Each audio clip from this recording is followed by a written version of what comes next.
All right, let's dive in. Today, we're talking about the steel arteries of our entire economy, the absolutely massive North American rail freight network. This is the system that keeps everything moving, and if you're a shipper, you need to understand it. So here's the big question, right? If you need to move goods across a continent this massive, we're talking thousands of miles, different countries, endless markets. How do you even begin to do that efficiently? Well, for a huge chunk of everything that gets moved, the answer is the railway. And when I say massive, I'm not kidding. Check out this number, 140,000. That's how many route miles make up this incredibly interconnected system. To put that in perspective, the Federal Railroad Administration actually calls it the largest and most cost-efficient freight system on the planet. That's a big deal.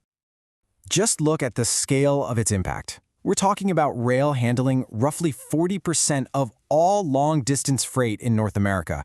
Think about that for a second. Almost half of everything moving across the continent is on a train. That's not just big, it's absolutely vital to our supply chains. Okay, so who's actually running this incredible network? It's not one company. It's a small club of absolute giants. Let's meet the major players. So you're going to hear this term a lot, Class 1 railroads.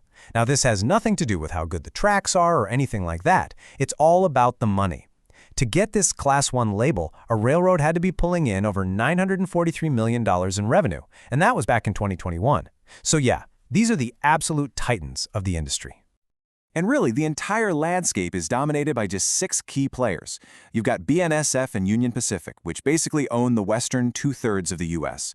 Then, over in the east, you're looking at CSX and Norfolk Southern. And don't forget the big Canadian players who have massive operations in the States. That's Canadian National, or CN, and the brand new CPKC. That's pretty much the whole board right there. And speaking of CPKC, this quote really says it all.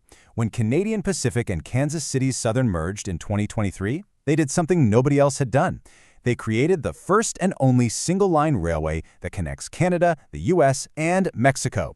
No handoffs, no switching companies at the border. That was a total game changer for North American trade.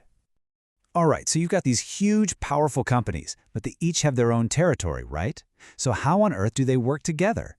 How does a shipment actually get from, say, California all the way to Florida when no single railroad covers that whole route? Let's figure that out. The magic behind all of this, it's something called interline agreements.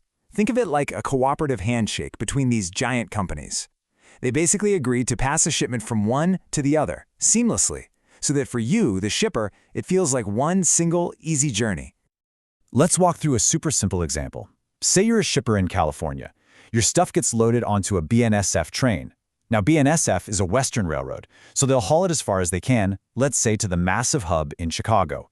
In Chicago, thanks to one of those interline agreements, they just hand the whole shipment off to CSX, which is an Eastern railroad. Then CSX takes it the rest of the way to Florida. See? For you, it's totally seamless. Now, this entire system hinges on a few key places.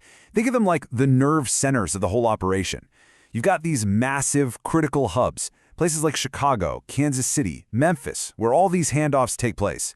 And everything flows through vital corridors, like the super busy routes from the West Coast ports to the Midwest, or those really important lines crossing the US-Mexico border. Okay, so we've got the players, and we know how it works. Let's get down to what really matters for you, the shipper. What are the actual advantages, and what are the headaches you might run into?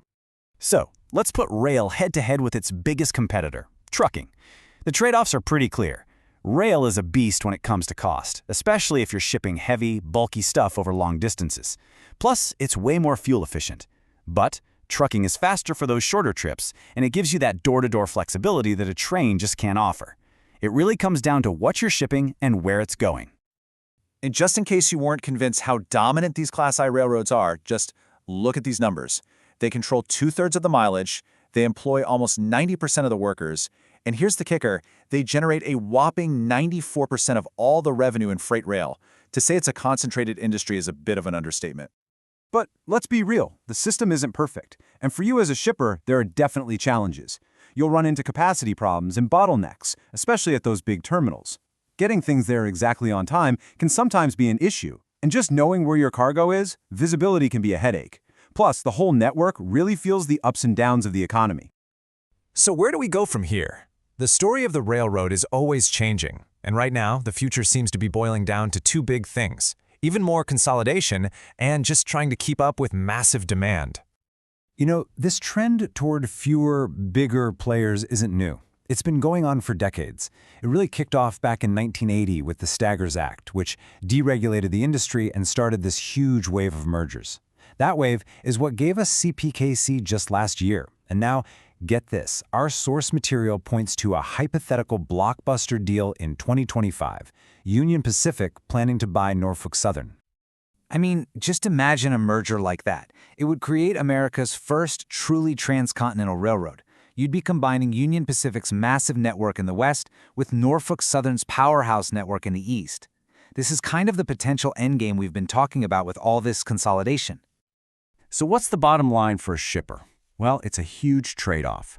On the one hand, fewer companies means less competition, which could mean fewer choices for you.